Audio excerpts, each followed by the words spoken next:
Good morning tropa! Ngayong araw mga tropa ay ang ating day 4 ng ating project na kung saan itong bodega ay gagawin nating opisina ng mga binibenta ni Tonton. So kanina mga tropa, bumili na ako ng kahoy. Kaya lang, sa di inaasahang pagkakataon, kulang na naman yung budget natin. So kulang pa rin tayo ng kahoy. So bukas, sana makabili tayo, makabenta rin tayo ng laruan para may pera tayo, may budget tayo pambili ng kahoy. Pero sa ngayon, kung ano lang yung meron tayong materyales, gagamitin natin para gumawa ng shelf dito sa kabilang side. So kung mapapansin nyo mga tropa, ang ganda na ng background natin. Unti-unti ko na nilalagay yung mga laruan natin.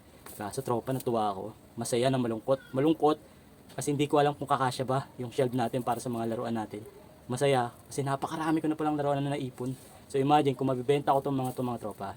Pera talaga ang katumbas nito at makakatulong sa pangangailangan namin sa araw-araw. So ano pa inaantay natin mga tropa? Sinimulan ko ngayon kasi gabi. Kasi kung tanghali ko gagawin, sobrang init. Hindi ko kaya yung init dito. Dahil wala pa tayong ventilation, wala pa tayong wiring ng kuryente. So ngayon, alas 6 na ng gabi, medyo malamig na. Mulan na natin mga tropa. And then kung matapos natin, ilalagay ulit natin yung laruan. And then to be continue na naman bukas. So samahan niyo ako. Tara!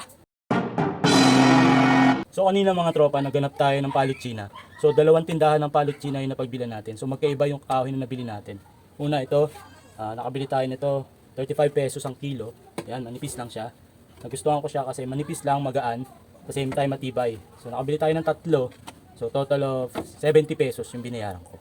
And then, doon sa kabilang tindahan naman, iba naman yung nabili natin. Sa kabilang tindahan naman, mas malapad yung nabili ko. Saka mas mahaba. Ito naman, nabili ko naman ng 120 pesos per peraso, hindi siya per kilo. So bukas, baka ganito ulit ang biling ko. Kasi mas maganda siya, malapad, at same time pantay. Kaya kailangan makabenta tayo ng laruan mamaya. Unahin natin mga tropa yung ibabaw. And then mamaya, yung malapad sa pinakailalim. Para may malagay agad tayong laruan. Para mabawasan na natin yung kalat. So kanina nagbawas na ako. Nilagay ko na dito. Pero hindi pa yan yung final natin na display. Kasi isusort ko pa yan. Halimbawa, Toy Story, sama-sama sila. Meal Toy, sama-sama din. Yan. Para pag may popost ako, hindi ako mahihirapan. So ngayon simulan natin dito sa side na to. So gagamitin natin itong manipis. Manipis pero matibay na palochina. So niliha ko na rin to kanina. Para hindi ako masalubsob, saka maganda tingnan. Susunod na natin pinturahan, wala pa tayong budget. Unti-unti lang hanggang sa maging perfecto itong ating bodega, maging opisina ng mga binibenta ni Tonton. So hindi lang laruan yung ibebenta natin dito mga tropa. So mangyayari, lahat ng online selling ko, dito na natin gagawin. Mga pasuka, mga padamit, so yung mga ukay natin, so dito natin lahat gagawin para hindi na makalat dun sa bahay. Kasi kung mapapansin nyo, lahat ng kalat ko nandun sa terrace. Ayan, dumitingnan, ang sikip tingnan.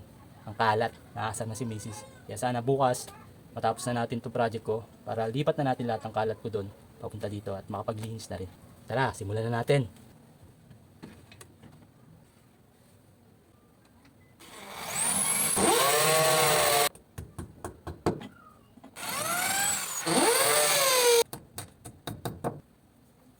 May problema tayo. Manipis yung kahoy na ginamit natin. Kaya lumalumpas yung yung screw. So i-grinder natin. Paano tayo masugat? Ayos. Nakaisa na tayo. So tatlong ganito kakabit natin sa itaas. Tapos sa baba naman, ito mas malapad yung ilalagay natin. So, ngayon grinder muna natin, baka makalimutan natin. Masugat tayo.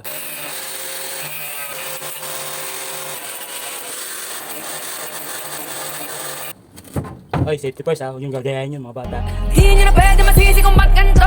Ginaganapan ko lang na natural. Nakainagapan ko na mautal nilaban sinugal. Ginapang minahal. Katagalan natutunan ko na tumagal. Saka alam ko naman na inaabangan na sa natabangan yung papakawalan para di naabangan. Kaso nga lang pala ba ng batang alaba. Kinalakihan na galingan na galingan. Kaya nakasanayan ko makabuo na matiin. Di ko na malaya na malaya na malaya na palaing. Narating pati ako na bailaing. Mga naniwala di ko pwede baguin. Di ko pwede pakitaan ng bitin. Mga tenga na kailangan pusugin ko pa din kahit kapisit ko na kilitiin. Alam ko na Ayos. So ngayon naman, simulan naman natin sa ilalim.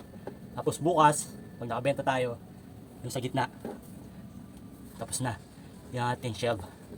Susunod naman natin, yung wiring ng ilaw, tapos itong flooring. And then the rest is history. Tara, simulan na natin ilalim. Anong oras na? Alas 9 na ng gabi mga tropa. Pero kailangan natin tapusin to para may display ko na. And then ang next natin problema, yung mga kalat dito. Paano natin di-dispose. Pero mostly ng kalat na to is mga damit, yung mga ukay natin.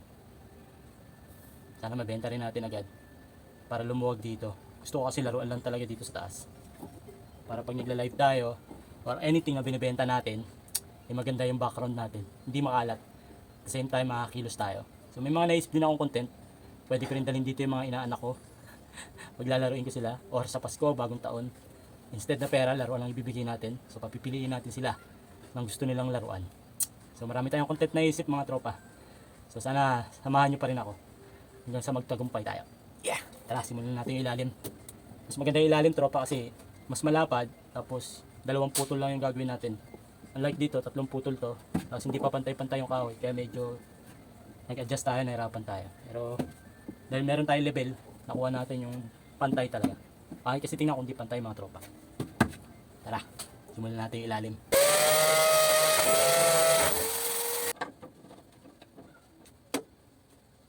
Pagod na ako. Pero konti na lang mga tropa, matatapos na natin to. So binago ko, di ba sabi ko kanina yung ilalim unahin ko. Pero na-realize ko pares lang naman yung sukat na ilalagay natin. So much better yung kasunod na. Para kung magbubutas tayo bukas sa ilalim, hindi na madudumihan itong nasa ibabaw. So bukas na pagising natin, paghatid natin sa mga bata, bibili na tayo ng kahoy para magawa na natin agad to. And then, linis na lang tayo. Excited na ako mga tropa. Sana magawa natin ngayon to. Kasi 2 araw ready ko simula kanina. Tapos bukas, then pasok na naman tayo sa trabaho. Ang bilis ng araw pag may ginagawa talaga.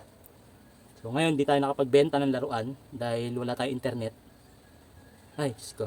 Sayang ang kita. So tiis muna tayo. So since walang internet, kaya nag-focus muna tayo dito sa project natin. Then hopefully by tomorrow, may kabit na uli yung internet natin. Bumalik na ulit sana. Para kumita agad tayo.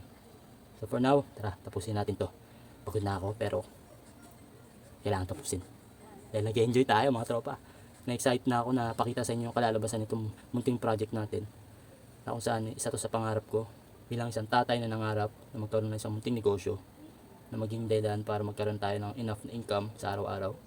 Para sa pang-araw-araw nating gastusin. Sana samahan nyo ako mga tropa. Tara, tapusin na natin to.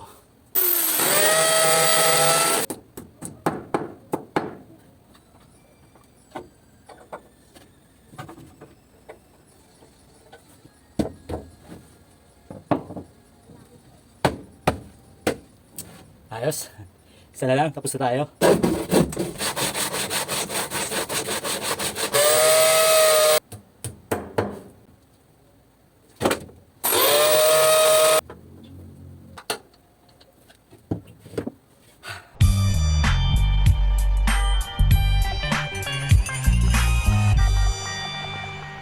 There you have it mga tropa. Day 4 ng ating project ng bodega. Gagawin nating opisina ng mga binibenta ni Tonton. Hanggang sa susunod mga tropa, itutuloy pa rin natin to. Buti pa si Tonton. Peace. Bye. Konti na lang.